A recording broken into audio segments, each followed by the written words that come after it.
Hello, it's Matt here again. Welcome to our Faces of CrowdComms, where we bring in a member of the team, trying to give you guys an opportunity to see the different people that we have here in the different departments. Today we are joined by Kieran, and Kieran is our logistics manager, which is a very complicated job. There are lots of moving parts. You have to be very organised, which is something I really struggle with, so I'm in awe of Kieran. But good to have you here, Kieran. Yeah, thank you. Good to be here. So I've already told everyone what your name is, but would you like to tell us what your name is and what your role is at CrowdComms? Yeah, so I'm Kieran. I'm the logistics manager here. So basically, I have to be responsible for moving kit around the world, our staff around the world, resourcing jobs, so assigning the staff to what on sites they're going to be doing, and then also the actual stock management of everything as well. So making sure that we've got enough badges, enough ink for our many kiosks. So I think I'm going to make an assumption here that the hardest bit of that is keeping the various members of the team happy in terms of the hotels they're staying in. Yeah, I do a lot of hotel booking, and I try where I can to get people windows as well. The Hotel Views is my favourite channel on Slack. Yeah. Tony, who's actually filming here today, I think you've got a vendetta against him because I've seen his photos of the hotels and they're particularly fabulous. Yeah, I especially with Tony, I always go, I'm going to make sure that it's a really nice hotel, and there's been a few where they've been lovely hotels, they've looked great. He's got on site and then he sent me a picture and it's just a brick wall. Yeah, I've seen. No room at all, no view at all. How long have you been here, Kieran? So I've been here for just over 3 years. Blimey. Yeah. Wow. Yeah. I can't believe that. We live in the same village, don't we? Did live in oh the no, same you've village. just moved, haven't you? Yeah. Moved to Shaftesbury. Congratulations. Thank you very much. By the way. Okay, can't believe it's that long. Now, we're focusing on our clients and our roles and different roles, and every role is different, but how important do you think listening to clients is in your particular role? I think for my role, it's twofold, because I'm going to be listening to all the feedback that comes back from when people have been on site. That's not just listening to what the clients are saying, it's listening to what our team on site are saying as well. Yep. And then seeing how we can integrate that into, sometimes it's filling knowledge gaps, sometimes it's working out how we can improve deliveries, all down to if kit needs cleaning or anything like that. So I think that listening plays a massive part within the role, just to maximise and get the best results for clients. 100%. It's different in every role, but it's equally as important in each role.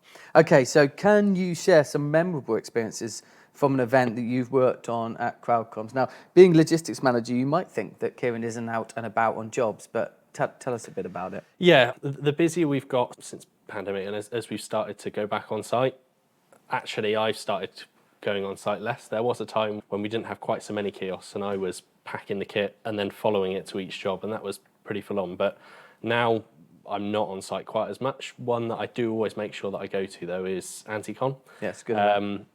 The biggest reason for this, for me, I love the client, but they have street food vendors for lunch, and a big part of the on-site for me is going on site and eating some good food. So it's one, whenever I see it come up in our booking schedule, and the benefit of being logistics manager, I see what jobs are coming in, I can immediately put myself on that one and make sure that I'm getting that food. Event food, the kind of the spectrum of event food. It can if AntiCom is good, then stick with it. Sometimes it can be fabulous, and sometimes it can be absolutely awful. But yeah, it's a great event. What do you enjoy most about working at CrowdComms, apart from the food? And the cafe next door is pretty good, actually. It is a good cafe. I think for me, I love the teamwork side of it.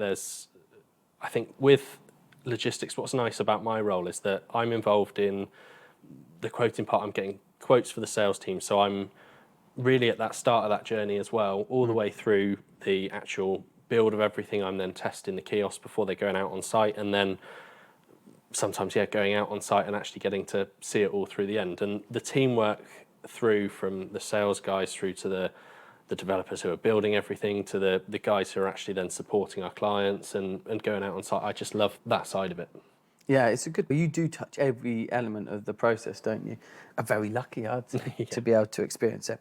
Okay, as someone who's been in this industry for a while, 3 years, what do you think sets us? This is where we have to be cocky. I'm sorry, Kieran. What do you think sets CrowdComms apart from other technology companies that you see out there?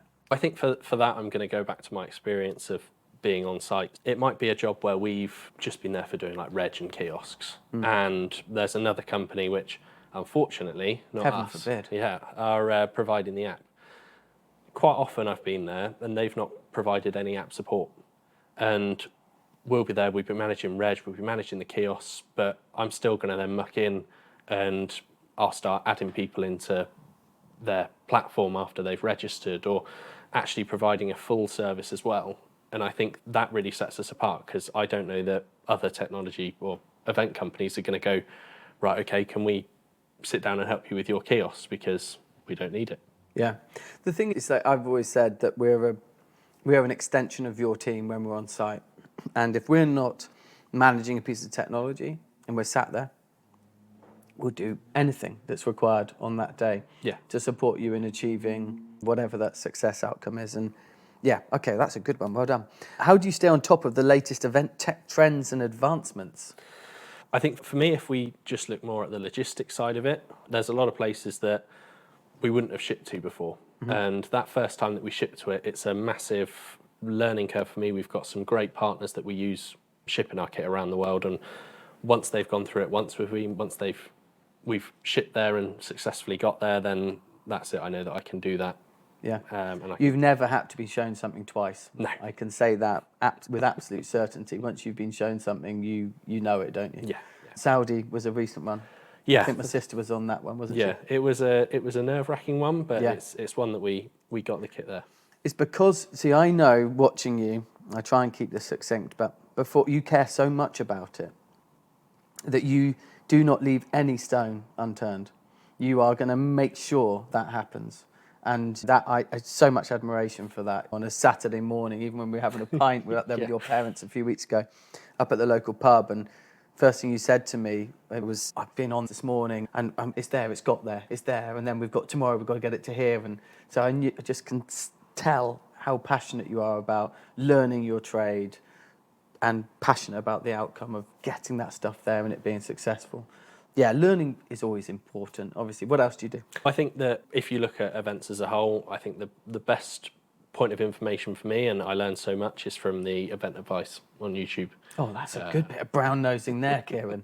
Mine and Will's evented. Boom. Yeah. Thank you. Don't listen to too much. We might send you astray with some of the guidance on that, but blimey, I'm going to get a big head. Okay, so let's move on from me being big-headed. Let's lighten up the mood with something fun. If you can deliver an event or experience anywhere in the world, where would you do it and why?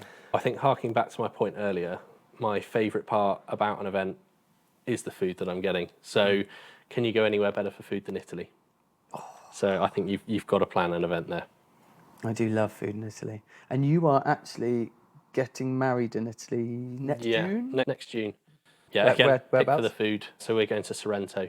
Lovely. Which is probably the best place for food in Italy as well. What's your favourite thing to eat when you're there? I do love a pizza, and I think that the tomatoes in the Bay of Naples, with Mount Vesuvius, the soil being so lovely, and you just can't beat a pizza there. Sweet tomatoes, But, just aglio simple olio as ingredients. well. Oh yeah, boom. We really try to support people here, new to the industry. Just going to ask you to give some advice to someone considering starting out in the events industry at the beginning of their career. Have you got anything that you think they should know? Yeah, I think events, it's a very unique industry, and you've got to be prepared to make hay when the sun shines. You're going to have moments of immense busyness, which for me, I love that. I thrive on being busy, being here, there and everywhere, and having a million different things going on in my head. And so just really enjoy that side of it. Almost accept it? Yeah, accept it. Because the opportunities that come with it as well, the travelling aboard, the food that you get on site, and just the amount of people that you get to meet when you go to all these different events. Yeah. It's something completely unique to events. And I think that, like I say, make hay when the sun shines. When the sun's not shining in those quiet periods, then use that to recharge. And it's weird, when you're not that busy, enjoy it. Yeah. I think that for me, when I first started, I think I joined just in the summer, and we suddenly went into this quiet period, and I thought, this is so weird. Like, everyone's going, no, just enjoy it. Honestly, you'll need Yeah, this. yeah. You need this time. And as Yeah. soon as we hit September, I was like, yeah, that's why I needed it. Yeah. Like it does get busy again, but it's just enjoy that balance of immense busyness and then quietness. So it goes in cycles, doesn't it? Thank you so much for coming in. No, thank you very much. Thank you for all your hard work. Honestly, My pleasure. You make my life so much easier. And thank you for joining us today. No, thank you.